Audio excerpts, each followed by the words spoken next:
బిస్మిల్లాహిర్రహ్మానిర్రహీం. రమదాన్ స్వాగతం ఎందుకు, ఎలా? రమజాన్ మాసం రాకముందే దానికోసం సన్నద్ధం అవ్వడం, రమజాన్ను స్వాగతించడం యొక్క ప్రాముఖ్యతను ఈ ప్రసంగం వివరిస్తుంది.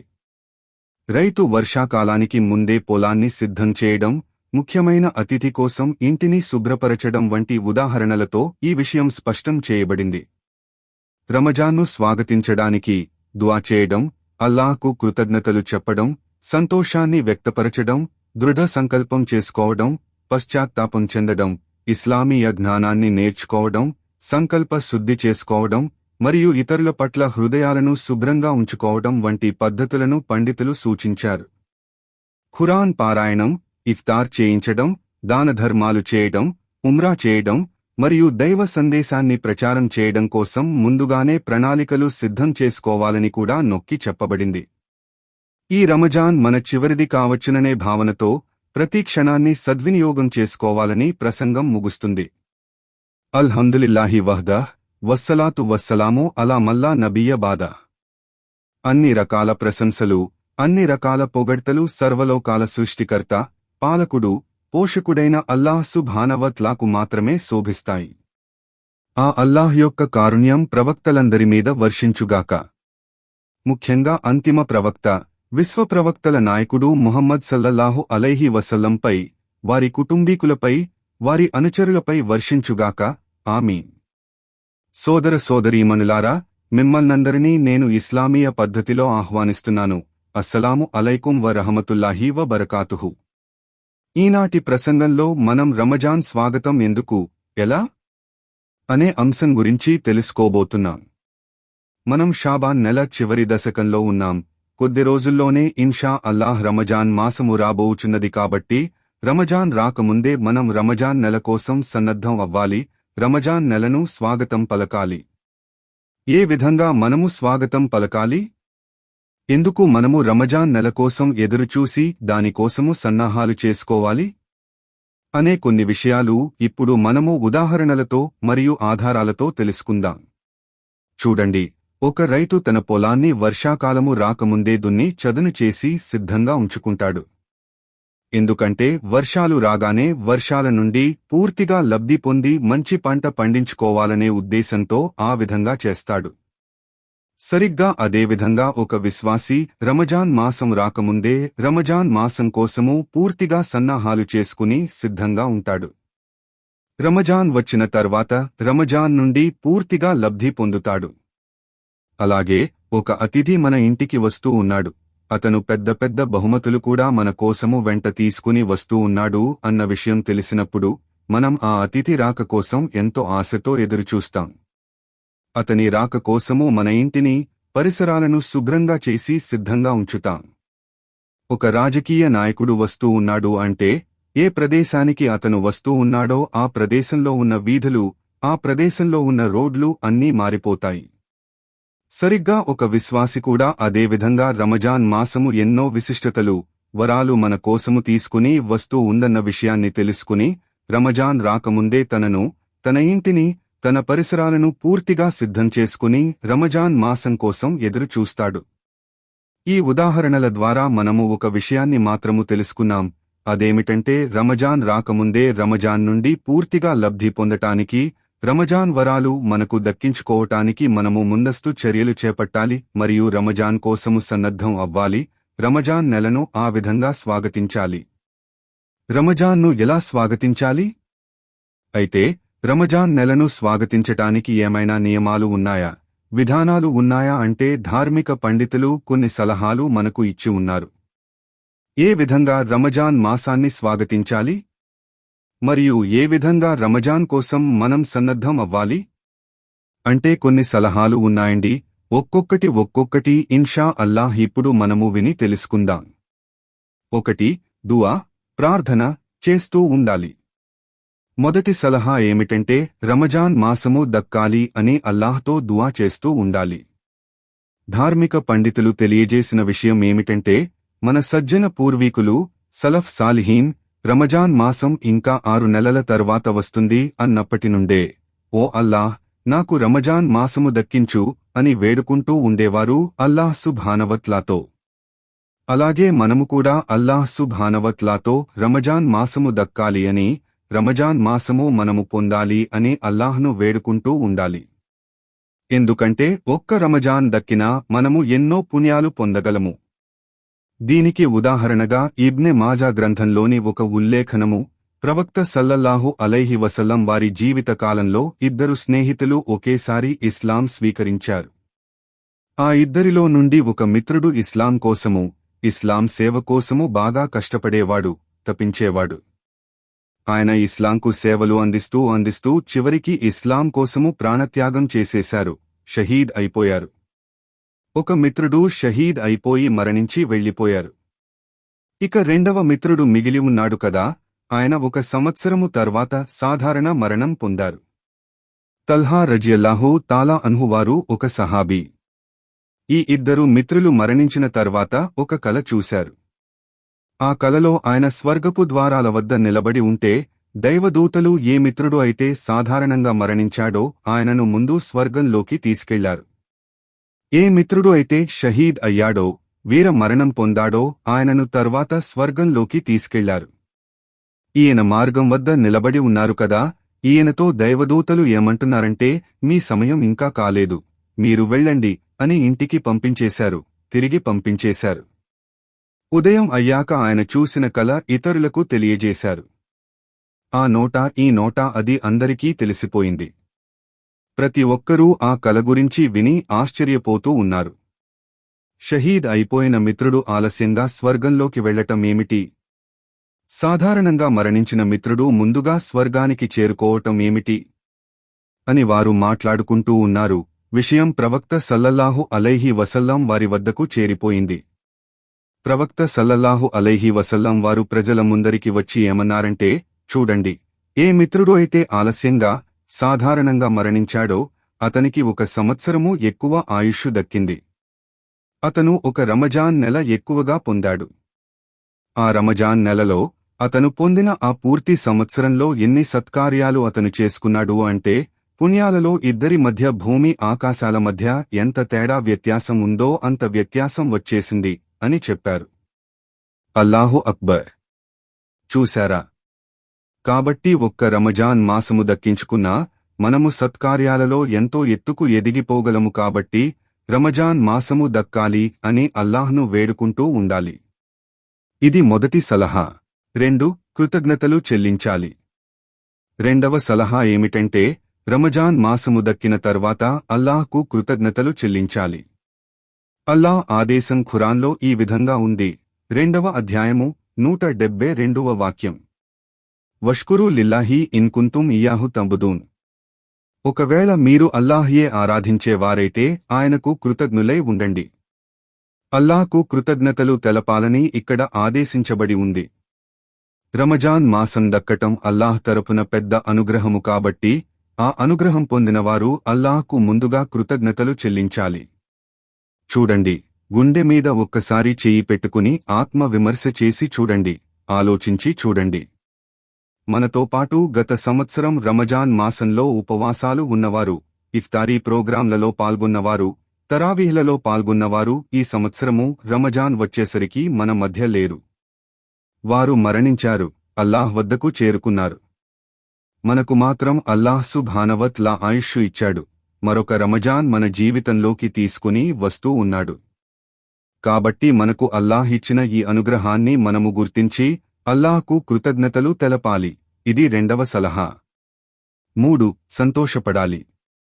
3వ సలహా ఏమిటంటే, రమజాన్ మాసం వచ్చింది కాబట్టి మనము సంతోషపడాలి.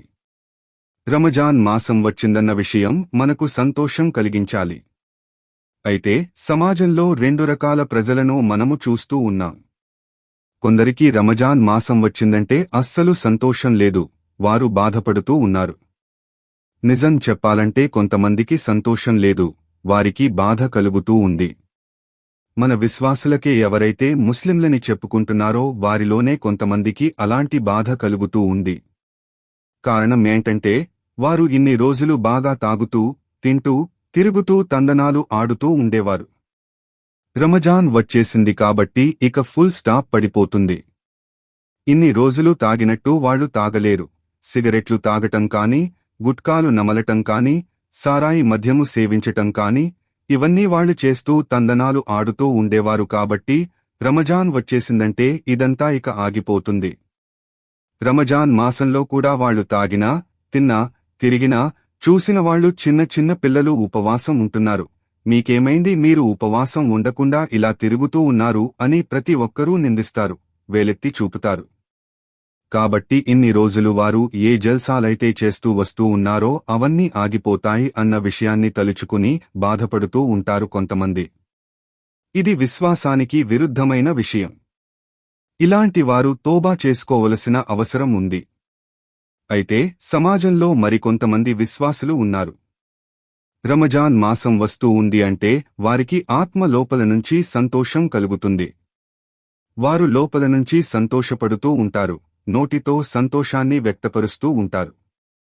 అలాంటి విశ్వాసులలో అల్లాహ్ మమ్మల్ని అందరినీ చేర్చుగాక. ప్రవక్త సల్లల్లాహు అలైహి వసల్లం వారి గురించి మనం చూచినట్లయితే నిసాయి గ్రంథంలోని ఉల్లేఖనంలో అక్కడ ప్రవక్త సల్లల్లాహు అలైహి వసల్లం వారి గురించి తెలపబడింది.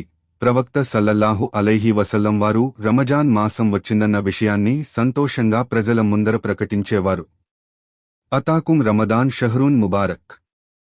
మీ వద్దకు రమజాన్ వచ్చేసింది, ఇది పవిత్రమైన మాసము, శుభాలతో కూడిన మాసము అని సహాబాల ముందర సంతోషాన్ని వ్యక్తపరిచేవారు.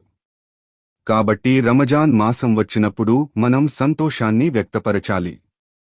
ఇది 3వ సలహా. 4. దృఢమైన సంకల్పం చేసుకోవాలి. 4వ సలహా ఏమిటంటే రమజాన్ మాసాన్ని పొందిన తర్వాత రమజాన్ మాసాన్ని సద్వినియోగం చేసుకోవటం కోసము మనం ముందుగానే దృఢమైన సంకల్పం చేసుకోవాలి. ఒక్క రోజు కూడా, ఒక్క ఉపవాసము కూడా చేజారకూడదు. ఒక్క ఆరాధన కూడా చేజారకూడదు. అన్ని ఆరాధనలు చేసుకుని, అన్ని ఉపవాసాలు ఉండి, అన్ని రకాల సత్కార్యాలు చేసుకుని రమజాన్ను పూర్తిగా సద్వినియోగం చేసుకోవాలని ముందుగానే మనము సంకల్పం చేసుకోవాలి. సంకల్పం నిజమైతే అల్లాహ్ సుబ్హానహు వ తఆలా వారి సంకల్పాన్ని నెరవేరుస్తాడు. ఖురాన్ గ్రంథం 47వ అధ్యాయం 21వ వాక్యాన్ని చూడండి. అక్కడ అల్లాహ్ సుబ్హానహు వ తఆలా తెలియజేస్తూ ఉన్నాడు, ఫలౌ సదకుల్లాహ లకాన ఖైరల్ లహుం. వారు అల్లాహ్ పక్షాన సత్యవంతులుగా నిలబడి ఉంటే అది వారి కొరకు శ్రేయోదాయకమై ఉండేది. 47:21. అంటే వారి సంకల్పం సరైనదై ఉంటే అది వారికే మంచిది అని అక్కడ అల్లాహ్ సుబ్హానహు వ తఆలా పేర్కొంటూ ఉన్నాడు. ప్రవక్త సల్లల్లాహు అలైహి వసల్లం వారి జీవితంలో ఒక పల్లెటూరివాసి ఇస్లాం స్వీకరించి ప్రవక్త సల్లల్లాహు అలైహి వసల్లం వారితో వచ్చి జత కలిశాడు. ఆ తర్వాత అతను వలస ప్రయాణము కూడా చేశాడు. వలస ప్రయాణము చేసి మదీనాకు చేరుకున్నప్పుడు యుద్ధాలు జరిగాయి. ఆ యుద్ధాలలో ఒక యుద్ధంలో యుద్ధ ప్రాప్తి మాలె గనీమత్ దక్కింది. ప్రవక్త సల్లల్లాహు అలైహి వసల్లం వారు ఆ మాలె గనీమత్ను ప్రజలకు పంచారు. అతనికి కూడా కొద్ది భాగము ఇచ్చారు. ఆ పల్లెటూరివాసి ఎంత మంచి సంకల్పం కలిగిన వ్యక్తితో చూడండి. ప్రవక్త సల్లల్లాహు అలైహి వసల్లం వారితో ఏమంటున్నాడంటే, ఓ దైవ ప్రవక్త, నేను ఇస్లాం స్వీకరించి వలస ప్రయాణము చేసుకుని ఇక్కడికి వచ్చింది ఈ ప్రాపంచిక సొమ్ము కోసము కాదు. ఈ ప్రాపంచిక సొమ్ము పొందాలనే ఉద్దేశంతో నేను ఈ విధంగా చేయలేదు. నా సంకల్పం ఏమిటంటే నేను అల్లాహ్ ధర్మం కోసము శ్రమించాలి, వీలైతే అల్లాహ్ ధర్మం కోసము అన్ని రకాల త్యాగాలు, చివరికి నా ప్రాణము కూడా త్యాగము చేసేయాలి. ఆ ఉద్దేశంతో నేను ఇస్లాం స్వీకరించాను, మీతో జత కలిశాను, వలస ప్రయాణం చేశాను ఓ దైవ ప్రవక్త అన్నాడు. ప్రవక్త సల్లల్లాహు అలైహి వసల్లం వారు ఆయనకు ఈ విధంగా సమాధానం ఇచ్చారు, ఇన్ తస్దుఖిల్లాహ యస్దుక్క.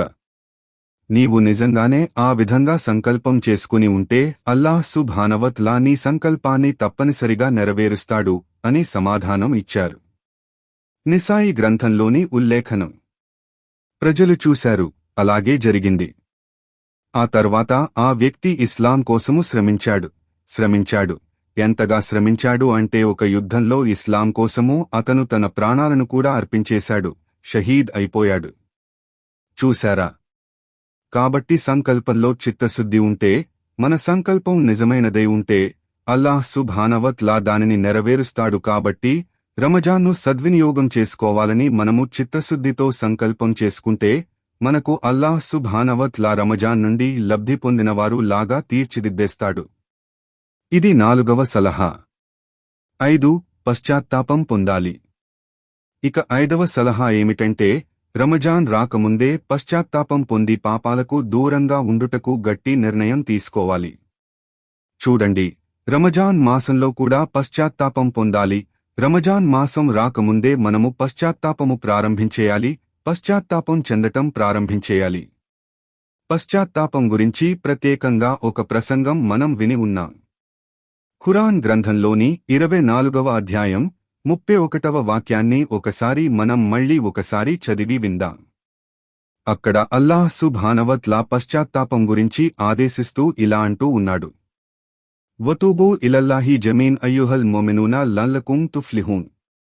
ఓ విశ్వాసులారా, మీరంతా కలసి అల్లాహ్ సన్నిధిలో పశ్చాత్తాపం చెందండి. తద్వారా మీరు సాఫల్యం పొందవచ్చు.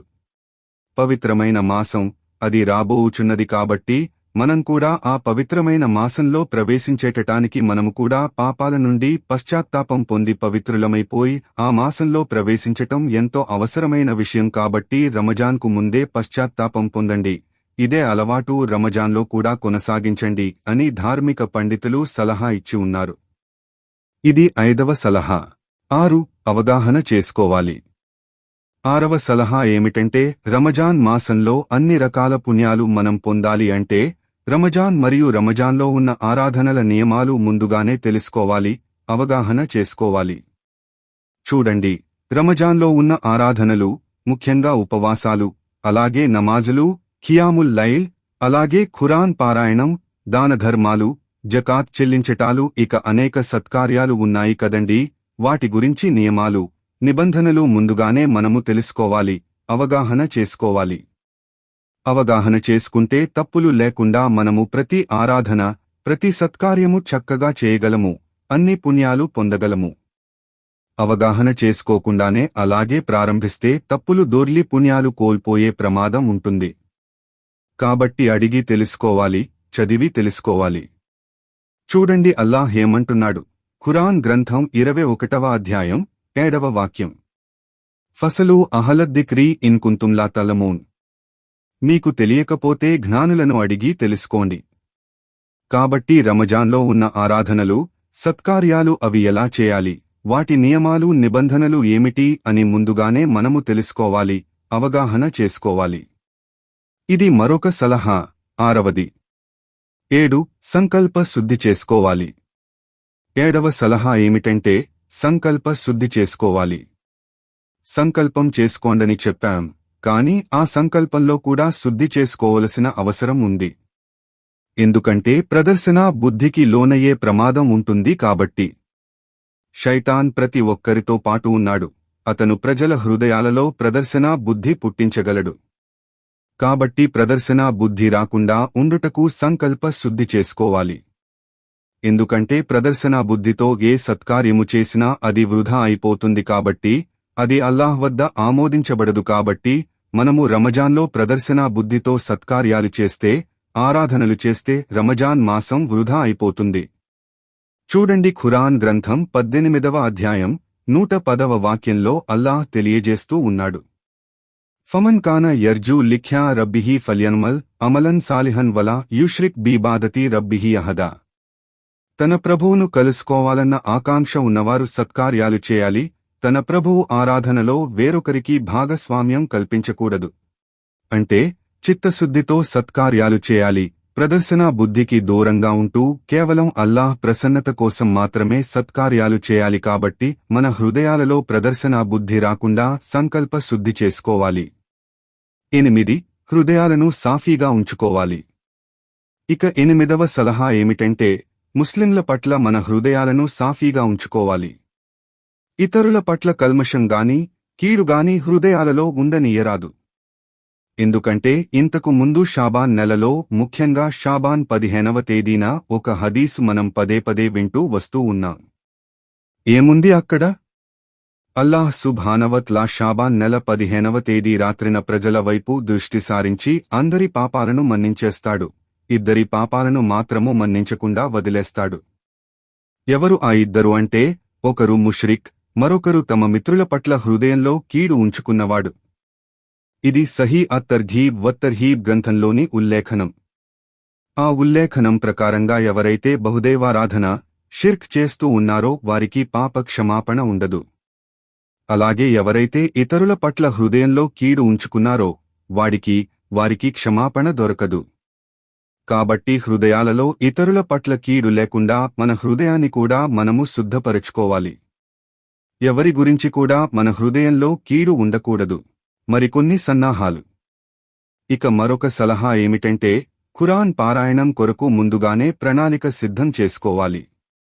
ప్రతి ఒక్కరూ ఏదో ఒక ఉద్యోగం చేసుకుంటూ ఉంటారు, లేదంటే ఏదో ఒక పనిలో నిమగ్నమై ఉంటారు. వారికి తీరిక ఎప్పుడు ఉంటుంది? ఏ సమయం వారికి దక్కుతుంది? ఆ సమయంలో వారు ఖురాన్ పారాయణం కోసము ముందుగానే టైం టేబుల్, జద్వల్ మరియు ప్రణాళిక సిద్ధం చేసుకోవాలి. నాకు ఫలానా సమయంలో ఇంత సమయం దొరుకుతుంది, ఫలానా నమాజ్ తర్వాత ఇంత సమయం దొరుకుతుంది, లేదంటే ఉదయం ఇంత సమయం దొరుకుతుంది, మధ్యాహ్నం ఇంత సమయం దొరుకుతుంది, సాయంత్రం ఇంత సమయం దొరుకుతుంది. ఆ సమయాన్ని ఖురాన్ పారాయణంతో మనము నింపుకోవాలి. ఆ విధంగా ఖురాన్ పారాయణము కోసము మనము ప్రణాళిక చేసుకోవాలి. ప్రవక్త సల్లల్లాహు అలైహి వసల్లం వారు కూడా జిబ్రీల్ అలైహిస్సలాం వారికి రమజాన్ మాసంలో ఖురాన్ వినిపించేవారు. సహాబాలు కూడా రమజాన్ మాసంలో ఎక్కువగా ఖురాన్ పారాయణము చేసేవారు. మనము కూడా అధికసార్లు ఖురాన్ పారాయణము పూర్తి చేయుటకు ముందుగానే ప్రణాళిక సిద్ధం చేసుకోవాలి, సమయాన్ని కేటాయించుకోవాలి. ఆ సమయం ప్రకారము తర్వాత ఖురాన్ పారాయణము చేసుకుంటూ రమజాన్ మాసాన్ని గడపాలి. మరొక ఉదాహరణ ఏమిటంటే రమజాన్లో ముఖ్యంగా ఇఫ్తారీ, ఉపవాస విరమణ చేయించుటకు ముందుగానే మనము ప్రణాళిక చేసుకోవాలి. మనం ఇంతకుముందు అనేకసార్లు విని ఉన్నాం, ఉపవాసానికి అపరిమితమైన పుణ్యం ఇవ్వబడుతుంది. అలాగే ఒక ఉపవాసికి ఇఫ్తారీ చేయిస్తే, ఉపవాస విరమణ చేయిస్తే ఉపవాసికి దక్కినంత పుణ్యము ఉపవాస విరమణ చేయించిన వ్యక్తికి కూడా అందజేయబడుతుంది. అలాగే ఎంతమందికి మనము ఇఫ్తారీ చేయిస్తామో అన్ని ఉపవాసాల పుణ్యము పొందగలము. కాబట్టి రమజాన్ మాసం రాకముందే ఎంతమందికి మనము ఇఫ్తారీ చేయించాలి, మన స్తోమత ఏమిటి అనేది ముందుగానే మనము చూసుకుని ప్రణాళిక సిద్ధం చేసుకోవాలి మిత్రులారా. అలాగే దానధర్మాలు చెల్లించుటకు కూడా ప్లాన్ చేసుకోవాలి. మన వీధిలో, మన ఇరుగు పొరుగులో, మనం నివసిస్తున్న ఊరిలో, పల్లెలో, మన పరిసరాలలో అనేకమంది వితంతువులు ఉంటారు, అనాథలు ఉంటారు, వికలాంగులు ఉంటారు, అలాగే నిరుపేదలు ఉంటారు. అలాంటి వారికి మనము దానధర్మాలు చేయాలి. రమజాన్ మాసంలో చేసిన ప్రతి సత్కార్యానికి అల్లాహ్ సుబ్హానవత్లా పెంచి పుణ్యాన్ని ప్రసాదిస్తాడు. కాబట్టి రమజాన్ మాసంలో నిరుపేదలకు, వితంతువులకు, వికలాంగులకు, అభాగ్యులకు సహాయం చేయాలి, దానధర్మాలు చేయాలి. చూడండి, ప్రవక్త సల్లల్లాహు అలైహి వసల్లం వారి గురించి చూసిన సహాబాలు ఏమంటారంటే, కాన రసూలుల్లాహి అజ్వద బిల్ ఖైరి మినర్ రీహిల్ ముర్సల. వేగంగా వీస్తున్న గాలి కంటే వేగంగా ప్రవక్త సల్లల్లాహు అలైహి వసల్లం వారు రమజాన్లో దానధర్మాలు చేసేవారు. అంటే అంత ఎక్కువగా ఆయన దానధర్మాలు రమజాన్ మాసంలో చేసేవారు. కాబట్టి మనము కూడా విశాలమైన హృదయంతో రమజాన్ మాసంలో ఎక్కువగా దానధర్మాలు చేయాలి. దానికోసం ముందుగానే మనము ప్రణాళిక చేసుకోవాలి మిత్రులారా. అల్లాహ్ మనందరికీ ఆ భాగ్యం ప్రసాదించుగాక. అలాగే మరొక సలహా ఏమిటంటే, స్తోమత ఉన్నవారు రమజాన్ మాసంలో ఉమ్రా చేయడానికి ప్లాన్ చేసుకోవాలి. ప్రవక్త సల్లల్లాహు అలైహి వసల్లం వారు తెలియజేసిన విషయం, రమజాన్లో ఆచరించిన ఉమ్రాకు అల్లాహ్ సుబ్హానవత్లా హజ్ లాంటి పుణ్యం ప్రసాదిస్తాడు. ఫైన ఉమరతన్ ఫీ రమదాన తక్దీ హజ్జతన్ ఔ హజ్జతన్ మై. ప్రవక్త సల్లల్లాహు అలైహి వసల్లం వారితో పాటు కలిసి హజ్ చేసినంత పుణ్యము రమజాన్లో ఉమ్రా చేసిన వారికి ఇవ్వబడుతుంది అని ప్రవక్త వారు తెలియజేసి ఉన్నారు. బుఖారీ గ్రంథంలోని ఉల్లేఖనం. కాబట్టి మిత్రులారా, రమజాన్ మాసంలో సౌకర్యము మరియు స్తోమత ఉన్నవారు రమజాన్లో ఉమ్రా చేయటానికి ప్రణాళిక చేసుకోవాలి, ముందస్తు చర్యలు చేపట్టాలి. అలాగే మరొక సలహా ఏమిటంటే, ఈ రమజాన్ మాసంలో దైవ సందేశం ప్రజల వద్దకు చేర్చటానికి ముందుగానే మనము సిద్ధమవ్వాలి. ఎందుకంటే రమజాన్ మాసంలో అల్లాహ్ సుబ్హానవత్లా శైతాన్లకు బేడీలు వేసేస్తాడు. కాబట్టి అల్లాహ్ మాట ప్రజల హృదయంలో ఎక్కువగా ప్రభావితం చూపిస్తుంది. కాబట్టి మనకు వీలైతే మనం స్వయంగా అల్లాహ్ నియమాలు, అల్లాహ్ వాక్యాలు ప్రజల వరకు చేరవేయించాలి. అంత శక్తి మాకు లేదు, ఆ అర్హత మాకు లేదు అంటే కనీసం ఎవరైతే ఆ పని చేస్తూ ఉన్నారో, దైవ వాక్యాలు ప్రజలకు వినిపించే పని చేస్తూ ఉన్నారో, వారి వద్దకు ప్రజలను తీసుకుని వెళ్లి అక్కడ వారికి అల్లాహ్ వాక్యాలు వినిపించేలాగా చూడాలి. స్వయంగా అందజేయండి. ఆ అర్హత లేదు, స్తోమత లేదు, అలాంటి సౌకర్యము లేదు అంటే కనీసం ఎవరైతే దైవ వాక్యాలు వినిపిస్తున్నారో అలాంటి చోటికి మిత్రులను తీసుకుని వెళ్లి దైవ వాక్యాలు వినిపించండి. ఇన్షా అల్లాహ్, అల్లాహ్ వారికి హిదాయత్ ప్రసాదిస్తే వారి హిదాయత్ కొరకు మీరు కారకులు అవుతారు, మీకు అల్లాహ్ సుబ్హానవత్లా పుణ్యం ప్రసాదిస్తాడు. కాబట్టి ఈ రమజాన్ మాసంలో అలాంటి ప్రణాళిక కూడా సిద్ధం చేసుకోండి అని పండితులు తెలియజేసి ఉన్నారు. ఇక చివర్లో ఒక ముఖ్యమైన విషయం ఏమిటంటే మిత్రులారా, రమజాన్ మాసం ఇది సంవత్సరం మొత్తం ఉండేది కాదు, కేవలం ఒక నెల మాత్రమే. అల్లాహ్ ఏమంటాడంటే, అయ్యామెన్ మందూదాత్, ఇవి లెక్కించదగిన కొన్ని రోజులు మాత్రమే, 30 రోజులు లేదంటే 29 రోజులు. ఈ లెక్కించదగిన ఈ కొన్ని రోజుల్ని మనము వృధా చేయనీయకూడదు. వృధా చేయకుండా పూర్తిగా కష్టపడి, శ్రమించి, ఎక్కువగా సత్కార్యాలు చేసుకుని పాప క్షమాపణ అల్లాహ్తో అడుక్కుని పాపాల నుండి విముక్తి పొందాలి, నరకం నుండి విముక్తి పొందాలి, స్వర్గవాసులైపోవాలి, అధిక పుణ్యాలు సంపాదించుకున్న వారైపోవాలి. అలాగే మరొక ముఖ్యమైన విషయం ఏమిటంటే, ఈ సంవత్సరం అల్లాహ్ మనకు రమజాన్ ప్రసాదించుగాక. ఈ సంవత్సరం మనం బ్రతికి ఉన్నాము, ఇక వచ్చే సంవత్సరం రమజాన్ వరకు బ్రతికి ఉంటామో ఉండమో తెలియదు, ఎవరికీ గ్యారంటీ లేదు. కాబట్టి ఇదే మన చివరి రమజాన్ ఏమో అని భావించి ఎక్కువగా శ్రమించుకోవాలి మిత్రులారా. నేను అల్లాహ్తో దుఆ చేస్తూ ఉన్నాను, అల్లాహ్ సుబ్హానవత్లా మనందరికీ రమజాన్ నెల ప్రసాదించుగాక. రమజాన్ నెల కంటే ముందే రమజాన్ కోసము ప్రణాళికలు సిద్ధము చేసుకుని సన్నద్ధమయ్యే భాగ్యం ప్రసాదించుగాక. రమజాన్ శుభాలు, వరాలు మనందరి జీవితాలలో అల్లాహ్ సుబ్హానవత్లా వర్షింపజేయుగాక. ఆమీన్. వజజాకుముల్లాహు ఖైరన్. అస్సలాము అలైకుం వరహమతుల్లాహి వబరకాతుహు. జజాకుం అల్లాహ్ ఖైర్.